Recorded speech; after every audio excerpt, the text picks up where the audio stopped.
RBI civil services में आपका स्वागत है। आज जीएस का प्रैक्टिस सेट नंबर 9 है और इसमें पॉलिटी से संबंधित क्वेश्चन लाई हूँ जो एनसीईआरटी बेस्ड क्वेश्चंस हैं। तो पहला नंबर क्वेश्चन देखते हैं कि संसदीय लोकतंत्र वह है जहाँ पहले में जन सहभागिता और संभ्रांत वर्ग के बीच संतुलन होता है। सेकंड देखिए, सरकार जनता के प्रति नहीं बल्कि निर्वाचित प्रतिनिधियों के प्रति उत्तरदायी होती है। तीसरा में सांसदों को अपने निर्वाचकों की ओर से विचार और कार्य करने का उत्तरदायित्व प्रत्यायोजित किया जाता है, मतलब स्थानांतरित किया जाता है। ऑप्शन ए 1, 2, 3, ऑप्शन बी 2 और 3, ऑप्शन सी केवल 1 और 3, ऑप्शन डी केवल 2। आंसर बताइए क्या होगा। ऑप्शन ए 1, 2 और 3।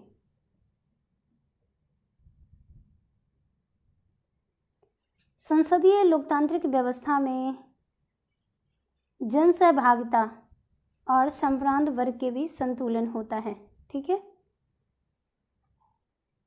अपनी प्रकृति के अनुरूप संसदीय लोकतंत्र में उत्तरदायित्व का सिद्धांत का पालन किया जाता है और इसी कारण इसे उत्तरदायी सरकार के रूप में जानते हैं, क्योंकि इसमें सरकार विधायिका यानी कि संसद के प्रति उत्तरदायी होता है। विधायिका क्या, इसमें सरकार जो होती है, देखिए सरकार जो होती है वो विधायिका के प्रति उत्तरदायी होती है और इसका कार्यकाल तब तक चलता रहता है जब तक वह विधायिका का विश्वास प्राप्त हो। इसीलिए यहाँ पे विश्वास प्रस्ताव लाया जाता है कि कब तक ये विश्वास प्रस्ताव लाने का उद्देश्य होता है कि सरकार क्या विश्वास मत में है या नहीं।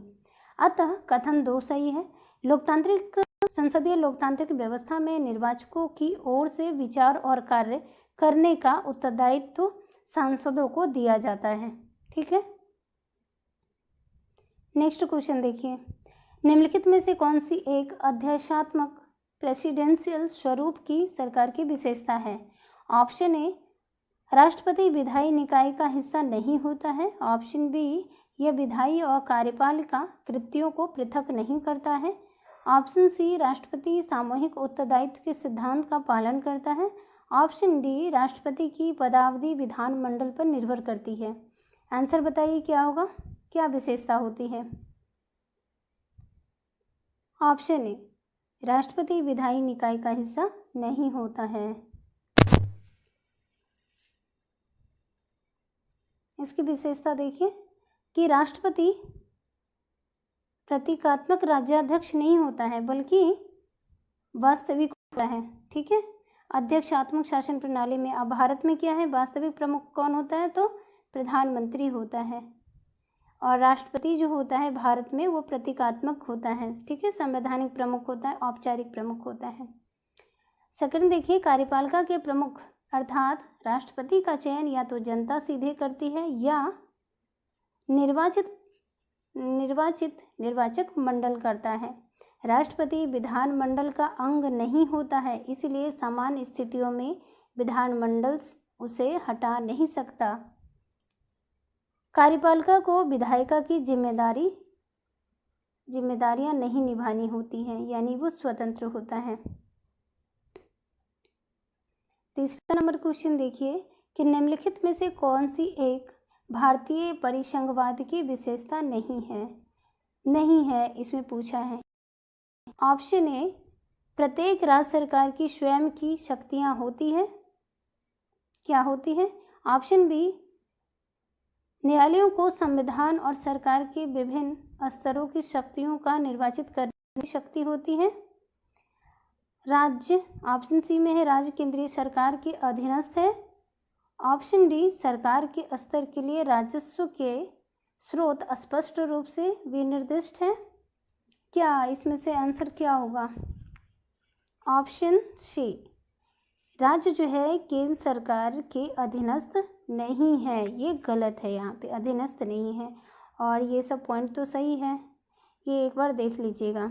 जैसे राज्य सरकार के क्या है, सरकार के स्तर के लिए राजस्व स्रोत का बंटवारा है, हाँ बंटवारा है, क्योंकि अनुच्छेद 280 में वित्त आयोग का गठन किया गया। वित्त आयोग जो है वो अनुदान देता है। ठीक है, विशेषता देख लीजिए कि यहाँ दोहरी शासन पद्धति है। कैसी है, दोहरी शासन पद्धति है केंद्र स्तर पर और राज्य स्तर पर। केंद्र एवं राज्य सरकारों के बीच शक्तियों का स्पष्ट विभाजन है। संविधान में स्पष्ट विभाजन किया गया है, ठीक है। प्रशासनिक कार्य है, विधायी कार्य है और कार्यपालकी कार्य है, ठीक है। संविधान की सर्वोच्चता मतलब क्या है, संविधान ही सर्वोच्च है। संविधान के उपयुक्त निर्वाचन और उसके संरक्षण के लिए एक स्वतंत्र और निष्पक्ष न्यायपालिका की स्थापना किया गया है, ठीक है। कि संसद के द्वारा जो बनाए गए कानून हैं क्या वो संविधान के सम्मत है, यदि सम्मत है तो उसे लागू करवाता है, नहीं तो इसे रोक देता है। अगला देखिए कि एक संविधान की स्पष्ट उपस्थिति होती है परिसंघवाद में। राजस्व के स्रोत का विभाजन सरकार के हर स्तर पर होता है, ठीक है। जैसे कि जीएसटी का, जैसे जीएसटी है तो सीजीएसटी है, आईजीएसटी है, एसजीएसटी है, तो इन सब का बंटवारा होता है। और भी जो है कर वगैरह हैं उसका विभाजन स्पष्ट रूप से केंद्र और राज्य सरकारों में किया गया है। नेक्स्ट देखिए एकल नागरिकता। एकल नागरिकता है परिसंघवाद में, एकल नागरिकता है जो ब्रिटेन से लिया गया है। फिर राज्यों को अलग होने का अधिकार नहीं है, ये सबसे प्रमुख विशेषता है।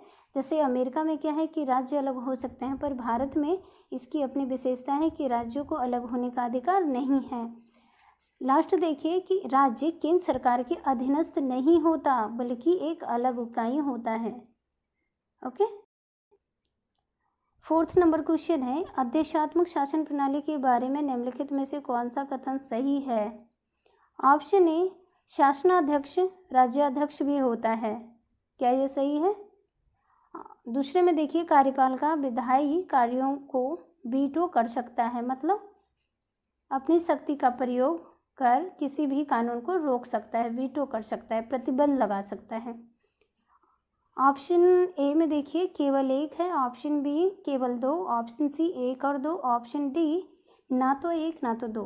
क्या होगा आंसर।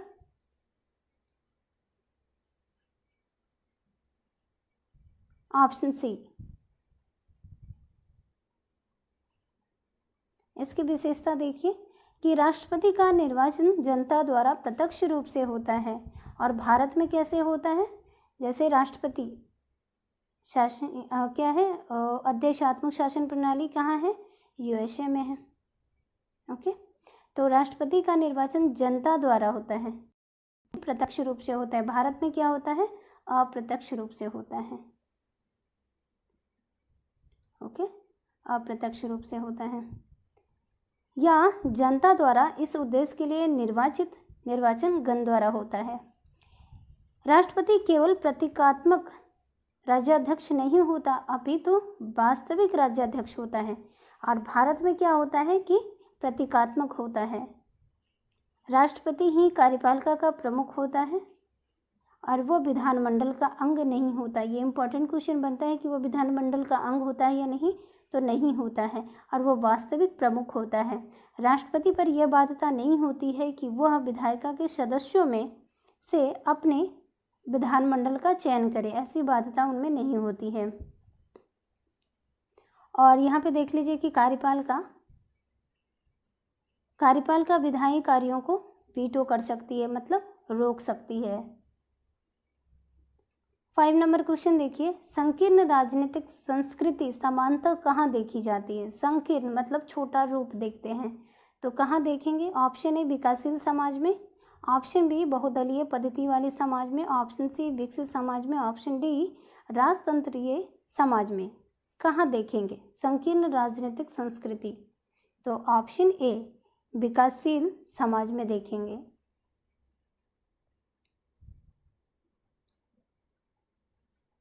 संकीर्ण राजनीतिक संस्कृति का तात्पर्य है उस राजनीतिक व्यवस्था से है जहां नागरिकों को सरकार एवं शासन व्यवस्था के बारे में केवल सीमित जागरूकता होती है। जैसे भारत में क्या है कि सरकार एवं शासन व्यवस्था के बारे में जनता को सीमित जागरूकता है, वो ज़्यादा जानकारी नहीं प्राप्त किए हुए होते हैं।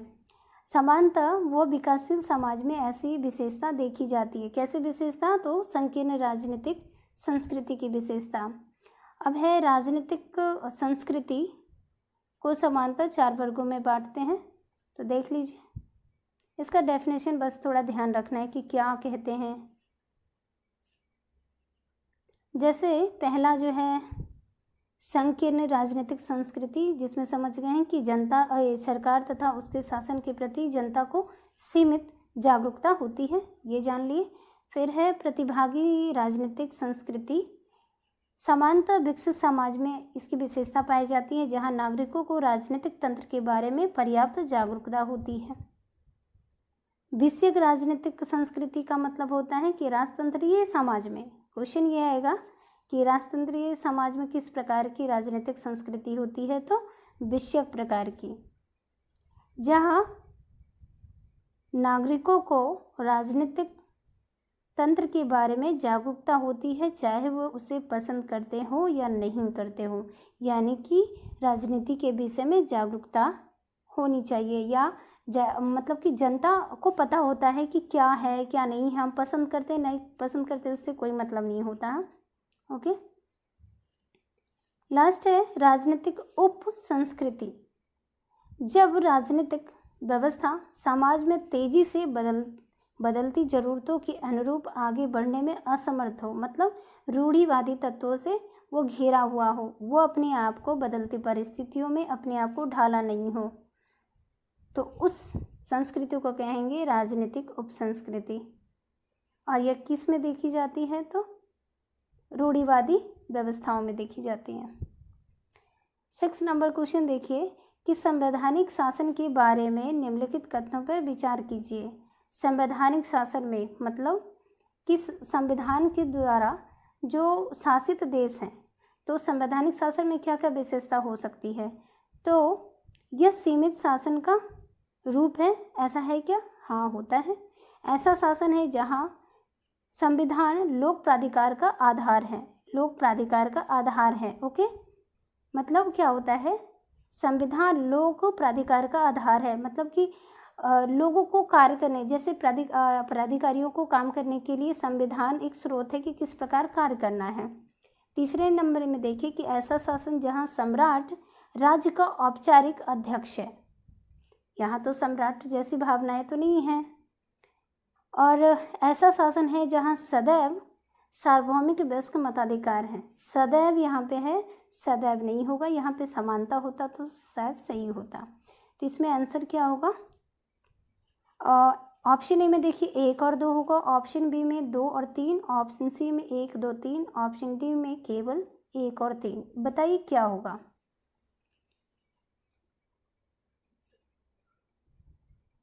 ऑप्शन 1 और 2 होगा, क्योंकि यहाँ पे सीमित शासन है, क्योंकि संविधान के अंदर जो लिखा है उसी के अनुरूप कार्य करना है, इससे इर्द गिर्द नहीं जाना है। तो यह एक समय के बाद क्या होता है कि ये जो इनोवेशन होता है वो इनोवेशन इसमें नहीं कर पाएंगे और उसमें संविधान संशोधन कर नए तत्वों को जोड़ेंगे। ठीक है, और ये तो समझ गए कि ऐसा शासन जहाँ संविधान लोक प्राधिकार का आधार प्रदान करते हैं। ओके, संवैधानिक शासन सीमित शासन का रूप है। ठीक है, सीमित शासन का रूप है जहाँ शासन संविधान के प्रावधानों के अनुसार चलाया जाता है। संविधान में जो लिखी चीज़ है उसी के अनुरूप चलाया जा रहा हो तो वो तो सीमित होंगे ना, अर्थात संविधान ही लोक प्राधिकार का आधार होता है। सेकंड देखिए, संवैधानिक शासन में सम्राट राज्य का औपचारिक अध्यक्ष नहीं होता है, बल्कि कुछ संवैधानिक शासन वाले देशों में वह अनौपचारिक प्रधान के रूप में होता है, जैसे ब्रिटेन में है, या ब्रिटेन में अलिखित संविधान है। और ये इम्पोर्टेंट है कि सदैव सार्वभौमिक वयस्क मताधिकार का प्रावधान उदार लोकतंत्र की एक विशेषता है, न कि संवैधानिक शासन की विशेषता है। 7 नंबर क्वेश्चन देखिए, ये तो आपको पता ही होगा आंसर। इसमें क्या है कि सरकार के अंगों में क्या शामिल है, तो ऑप्शन पहले में देखिए कार्यपालिका है, दूसरे में विधायिका, तीसरे में न्यायपालिका और चौथे में नगरपालिका। बताइए कि इसमें से सरकार का अंग कौन सा है? Option A 1 2, option B 1 2 3, option C 1 और 3, ऑप्शन डी सभी। तो बताइए इसमें से सभी भी हो सकता है क्या? ऑप्शन 1, 2 और 3। कार्यपालिका जो कार्य करती है, विधायिका जो विधि बनाती है और न्यायपालिका जो इनके द्वारा बनाए गए विधि का देखती है कि क्या ये संविधान के अनुसार सही बना है या नहीं बना है, या संविधान सम्मत है या नहीं, या किसी व्यक्ति विशेष का अधिकारों का उल्लंघन तो नहीं हो रहा है। तो इसका ये कार्य है। तो ऑप्शन बी ठीक है। विधायिका में जनता द्वारा निर्वाचित प्रतिनिधि होते हैं, ठीक है। और कार्यपालिका ऐसे लोगों का समूह होता है जो कानून को लागू करवाते हैं, कानून लागू करवाने एवं शासन चलाने का काम देखते हैं। न्याय व्यवस्था कार्यपालिका द्वारा की जाती है। संविधान में इन तीनों को सरकार का अंग कहते हैं। सरकार का अंग कौन कौन होते हैं? विधायिका, कार्यपालिका और न्यायपालिका। अगर क्वेश्चन में आए कि संसद के अंग कौन कौन से होते हैं, तो ये भी तीनों हो जाएंगे। तो क्वेश्चन इस तरीके से, संसद के अंग या संसद किसको कहते हैं, या सरकार के अंग कौन कौन से हैं। ओके। और एक चीज़ तो आपको पता होगा कि यहाँ पे कार्यपालिका है। कार्यपालिका भी दो तरह के होते हैं। एक होते हैं अस्थाई और दूसरा होता है अस्थाई होते हैं, ठीक है। और अस्थाई में जो होते हैं ये सिविल सर्वेंट होते हैं, IAS IPS होते हैं, और ये जो होते हैं 5 वर्षों के लिए जो निर्वाचित होते हैं वो इसमें होते हैं। ओके। राष्ट्रपति, प्रधानमंत्री ये सब आएंगे इसमें। 8 नंबर क्वेश्चन देखिए, निम्नलिखित कथनों में से कौन सा कथन सत्य है? पहले में है, सार्वभौमिक वयस्क मताधिकार का अर्थ है कि देश के सभी वयस्क नागरिकों को वोट देने का अधिकार प्राप्त है। दूसरे में देखिए कि लोगों का निर्णय ही लोकतांत्रिक सरकार का गठन करता है और उसके कामकाज के बारे में फैसला देता है। ऑप्शन ए केवल 1, ऑप्शन बी केवल 2, ऑप्शन सी 1 और 2, ऑप्शन डी इनमें से कोई नहीं। बताइए इसका आंसर क्या होगा? ऑप्शन 1 और 2 होगा। देखिए यहाँ पे क्या कह रहा है कि सार्वभौमिक वयस्क मताधिकार का अर्थ है कि देश के सभी वयस्क नागरिकों को वोट देने का अधिकार है। मतलब जितने भी वयस्क हैं, 18 साल से ऊपर के जितने भी लोग हैं, वे मत दे सकते हैं, वोट दे सकते हैं। फिर उसके बाद देखिए कि लोगों का निर्णय ही, मतलब वोट के तहत हम ये निर्णय करते हैं कि लोकतांत्रिक सरकार का गठन उसी के द्वारा किया जाता है। क्योंकि अगर हम किसी उम्मीदवार को वोट देते हैं, वो जनता के प्रतिनिधि होते हैं, वे संसद में बैठते हैं या विधानमंडल में बैठते हैं और पूरे देश के लिए, किसी क्षेत्र विशेष के लिए कानून बनाते हैं। तो यही ये कहने का है, यहाँ कहने का मतलब यह है कि लोगों का निर्णय ही लोकतांत्रिक सरकार का गठन करना है। क्या करते हैं? वोट के द्वारा हम प्रतिनिधि को चुनते हैं, प्रतिनिधि संसद में बैठते हैं और वे सरकार का निर्माण करते हैं। लोकतांत्रिक सरकार का गठन करता है और उसके कामकाज के बारे में फैसला देता है। फैसला कैसे देता है कि जब वो प्रतिनिधि होते हैं तो वो जनता के बारे में, जनता की इच्छाओं के अनुरूप या आवश्यकता अनुरूप कार्य करते हैं और उनके कार्यों के अनुसार हम वोट देते हैं। तो क्या वोट देने का ये एक फैसला है, इनडायरेक्ट क्या है, ये एक फैसला है कि हम उस प्रतिनिधि को किस आधार पर दे रहे हैं। वोट ये जाति के आधार पर दे रहे हैं या विकास के आधार पर दे रहे हैं, तो ये फैसला देते हैं। अगर वो विकास के आधार पर दे रहा है तो हम ये वोट देते हैं, उसको नहीं देता है तो हम जाति के आधार पे भी कहीं कहीं देते हैं, मतलब वोट देते हैं। तो यहाँ पे फैसला देते हैं इनडायरेक्टली रूप से कि अच्छा हो तो वोट देते हैं उसके लिए, नहीं तो नोटा दबाते हैं। तो डिस्क्रिप्शन देखिए, सार्वभौमिक वयस्क मताधिकार का अर्थ होता है कि देश के सभी वयस्क नागरिकों को वोट देने का अधिकार प्राप्त होता है। सार्वभौमिक वयस्क मताधिकार, ठीक है, कि देश के सभी वयस्क नागरिकों को वोट देने का अधिकार होता है और इसी अधिकार का प्रयोग करके लोग अपनी मनपसंद सरकार को चुनते हैं। लोगों का निर्णय ही लोकतांत्रिक सरकार का गठन करना होता है और उसके कामकाज के बारे में फैसला देता है। हम वोट देते हैं और फैसला देते हैं वोट के माध्यम से, ना कि डायरेक्ट।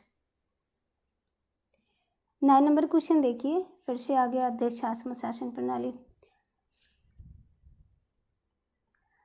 अध्यक्षात्मक शासन प्रणाली के संदर्भ में निम्नलिखित कथनों पर विचार कीजिए। पहला है कि इसमें राष्ट्रपति राष्ट्र का प्रमुख होता है, पिछले क्वेश्चन में हम बता चुके हैं।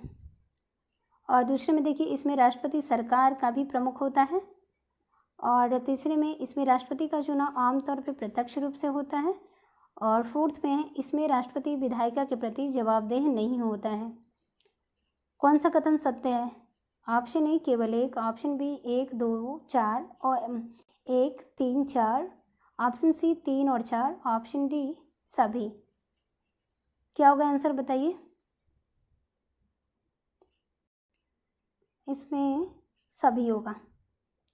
इसमें राष्ट्रपति प्रमुख होता है, इसमें सरकार का भी प्रमुख होता है, राष्ट्रपति सरकार का प्रमुख होता है, राष्ट्र का प्रमुख होता है। और इसमें राष्ट्रपति का चुनाव आमतौर पे क्या मतलब प्रत्यक्ष होता है, प्रत्यक्ष मतदान होता है। भारत में कैसा होता है तो अप्रत्यक्ष होता है। इसमें राष्ट्रपति विधायिका के प्रति जवाबदेह नहीं होता है। ओके,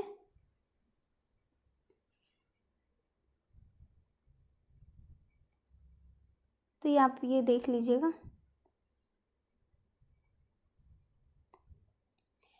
भारत की राज्य व्यवस्था के संदर्भ में निम्नलिखित कथनों पर विचार करें कि कौन सा कथन असत्य है। तो राष्ट्रपति राष्ट्र अध्यक्ष होता है और औपचारिक रूप से देश का सबसे बड़ा अधिकारी भी होता है। क्या है? औपचारिक रूप से। सेकंड देखिए, प्रधानमंत्री सरकार का प्रमुख होता है और सरकार की ओर से अधिकांश अधिकारों का इस्तेमाल वही करता है। तीसरा है कि मंत्रिपरिषद की नियुक्ति राष्ट्रपति द्वारा स्वेच्छा से की जाती है। फोर्थ में है संसद केवल लोकसभा एवं राज्यसभा से मिलकर बनती है। असत्य ढूंढना है इसमें। ओके, असत्य देखना है तो ऑप्शन ए में केवल 1 और 2, ऑप्शन बी 1, 2, 3, ऑप्शन सी 3 और 4, ऑप्शन डी सभी। तो इसमें सोचकर बताइए कि भारतीय राज्य व्यवस्था में क्या क्या विशेषता है। तो सबसे बड़ी विशेषता यह है कि राष्ट्रपति राष्ट्र अध्यक्ष होता है और ये औपचारिक रूप से होता है, क्योंकि वास्तविक रूप से तो प्रधानमंत्री होते हैं ना। तो देश का सबसे बड़ा अधिकारी होता है, प्रधानमंत्री सरकार का प्रमुख होता है और सरकार की ओर से अधिकांश अधिकारों का इस्तेमाल कौन करता है? प्रधानमंत्री करता है, क्योंकि ये वास्तविक प्रमुख होता है और सरकार का प्रमुख होता है। मंत्रिपरिषद की नियुक्ति राष्ट्रपति द्वारा तो की जाती है, परंतु स्वेच्छा से नहीं की जाती है, बल्कि सलाह ली जाती है, प्रधानमंत्री से सलाह ली जाती है। ओके, तो ये गलत है। और संसद केवल लोकसभा और राज्यसभा से मिलकर बनी है, ये तो एकदम गलत है, क्योंकि संसद जो है वो लोकसभा, राज्यसभा और राष्ट्रपति से मिलकर बनी है। तो इसका आंसर क्या होगा? 1 और 2 होगा।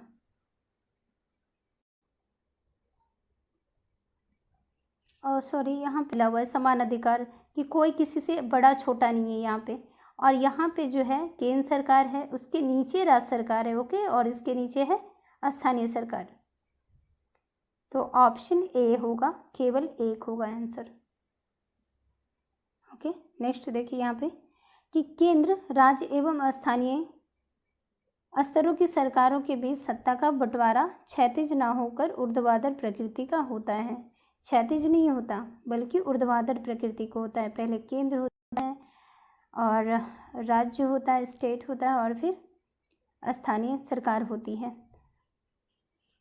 और इसके बाद देखिए कि कार्यपालिका, विधायिका और न्यायपालिका एक ही स्तर पर रहते हैं। क्या होते हैं? कार्यपालिका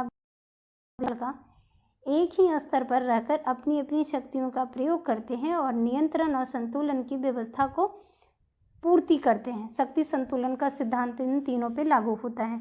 तो कोई किसी से बड़ा और छोटा नहीं है, सभी समान है। ठीक है, सबका अपने अपने कार्य दिए गए हैं। 12 नंबर क्वेश्चन देखिए, निम्नलिखित में से कौन सी संघीय व्यवस्था की महत्वपूर्ण विशेषता है? पहले में देखिए 2 या अधिक स्तरों पर सलाह वाली सरकार। दूसरा है कानून बनाने, कर वसूलने और प्रशासन का अलग अलग अधिकार क्षेत्र। तीसरा में है कि संविधान द्वारा सरकार के हर स्तर के अस्तित्व और प्राधिकार की गारंटी और सुरक्षा। और फोर्थ में है कि सरकार, राज्य की सरकार केंद्रीय सरकार के प्रति जवाबदेह। ऑप्शन ए में है केवल 1 और 4, ऑप्शन बी में 2, 3, 4, ऑप्शन सी में 1, 2, 3, ऑप्शन डी सभी। आंसर बताइए क्या होगा? ऑप्शन सी, क्योंकि राज्य की सरकार केंद्र सरकार के प्रति जवाबदेह नहीं होती है। संघीय सरकार में सभी स्वतंत्र होते हैं।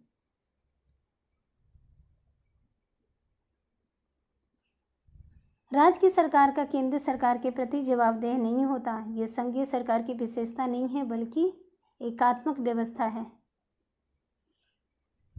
13 नंबर क्वेश्चन देखिए, उदारवाद के संदर्भ में कौन सा कथन सही है? ये सत्य ढूंढना है। तो पहले में है उदारवादी व्यक्तित्व स्वतंत्रता और समानता जैसे अन्य मूल्यों से अधिक वरीयता देते हैं। दूसरे में है उदारवादी कल्याणकारी राज्य की भूमिका को स्वीकार करते हैं। तीसरा में है उदारवाद के अनुसार सामाजिक और आर्थिक असमानताओं को कम करने वाले उपायों की जरूरत है। उपयुक्त में से कौन सा कथन सत्य है? ऑप्शन ए में केवल एक, ऑप्शन बी में 2, 3, ऑप्शन सी 1 और 3, ऑप्शन डी सभी। इसका आंसर क्या होगा? इसका आंसर सभी होगा।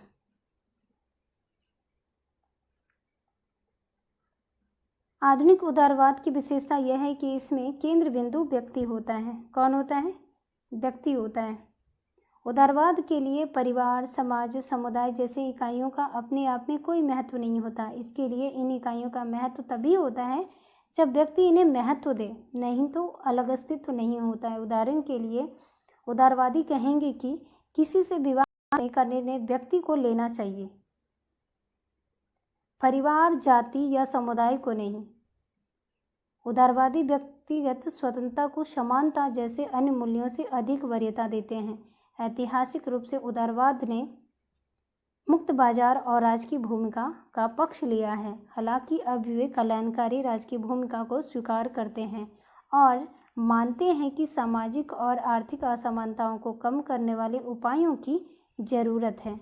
ठीक है, कि जनता के कल्याण के लिए कार्य करना, सामाजिक और आर्थिक असमानताओं को दूर करना। 14 नंबर क्वेश्चन देखिए,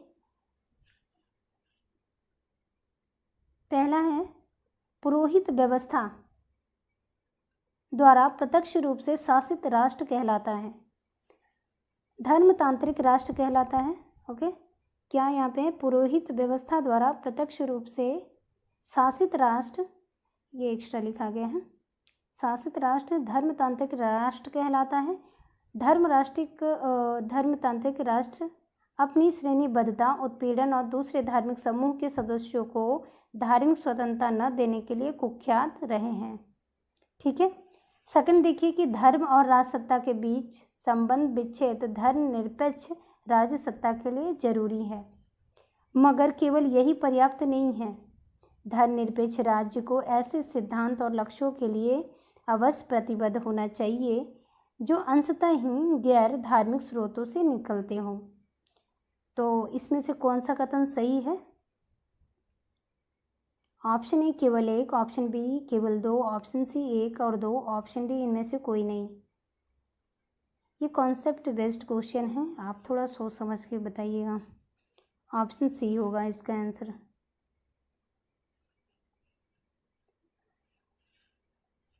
जब एक राष्ट्र किसी खास वर्ग के प्रमुख द्वारा प्रत्यक्ष रूप से शासित होता है, ठीक है, धर्म के प्रमुख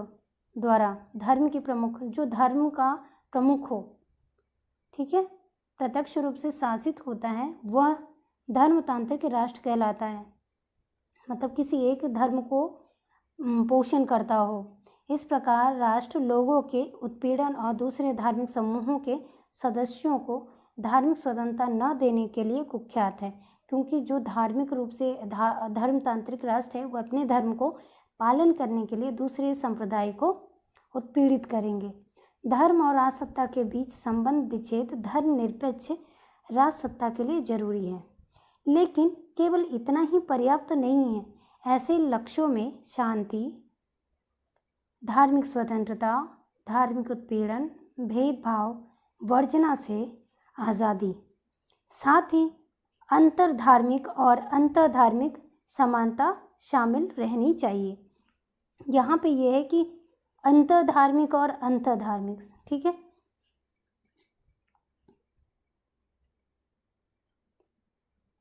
अंतरधार्मिक और अंतरधार्मिक। ये अंतरधार्मिक मतलब होता है कि हिंदू, मुस्लिम, सिख, ईसाई में धर्म में अंतर करना। ओके। और ये अंतरधार्मिक मतलब होता है, अंतःधार्मिक मतलब होता है हिंदू में ही कई संप्रदाय होते हैं, जैसे शैव हो गए, वैष्णव हो गए और शक्ति हो गए, और भी संप्रदाय होते हैं। तो उनमें जो अंतर है ना, उसको बोलते हैं अंतःधार्मिक। ओके। 15 नंबर क्वेश्चन और ये लास्ट है। पहला है, निम्नलिखित कथनों पर विचार करें। राजनीतिक समानता की आवश्यकता उन बाधाओं को दूर करने के लिए है जिन्हें दूर किए बिना लोगों का सरकार में अपनी बात रखने और उपलब्ध साधनों तक पहुंचना संभव नहीं होगा। राजनीतिक समानता, ठीक है। सेकंड देखिए कि भारत में समान अवसरों के मद्देनज़र एक विशेष समस्या सुविधाओं की कमी की वजह से नहीं बल्कि कुछ सामाजिक रीति रिवाजों के सामने आती है। तो इनमें से कौन सा कथन सत्य है? ऑप्शन ए केवल एक, ऑप्शन बी केवल दो, ऑप्शन सी एक और दो, ऑप्शन डी इनमें से कोई नहीं। बताइए क्या होगा? राजनीतिक समानता मतलब सभी को समान अधिकार, राजनीतिक के स्तर पे वोट देने का अधिकार सभी को समान रूप से है। तो वही है कि राजनीतिक समानता की आवश्यकता उन बाधाओं को दूर करने के लिए है जिन्हें दूर किए बिना लोगों का सरकार में अपनी बात रखने और उपलब्ध साधनों तक पहुंच संभव नहीं होगा। सही बात है कि राजनीतिक समानता सभी में होगी तभी तो वो अपने संसाधनों का उपयोग करेंगे, प्रतिनिधि को चुनेंगे, वो संसद में जाएंगे और कानून बनाएंगे। सेकंड देखिए कि समान अवसरों के मद्देनज़र एक विशेष समस्या यह देखी जाती है कि सुविधाओं की तो कमी नहीं है किंतु कुछ ऐसे भी रीति रिवाज हैं जो समान अवसरों को बाधित करते हैं। जैसे महिलाओं को जो अधिकार तो दिया गया है परंतु कुछ रीति रिवाज ऐसे होते हैं जो रोके रखते हैं। देखते हैं डिस्क्रिप्शन में, इसका आंसर 1 और 2 होगा। अगर देश में राजनीतिक समानता नहीं होगी तो सरकार तक लोगों को अपनी बात पहुंचाना मुश्किल हो जाएगा तथा सरकार द्वारा उपलब्ध कराए गए साधनों का ही लोगों द्वारा सही तरीके से उपयोग नहीं किया जाएगा। ये तो सत्य है कि राजनीतिक स्वतंत्रता होनी चाहिए। भारत में समान अवसरों के रहते हुए भी हमें कुछ जगहों पर असमानताएं देखने को मिलती हैं जिसके कारण हम देश के रीति रिवाजों को देख सकते हैं। देश के विभिन्न हिस्सों में औरतों को उत्तराधिकार का समान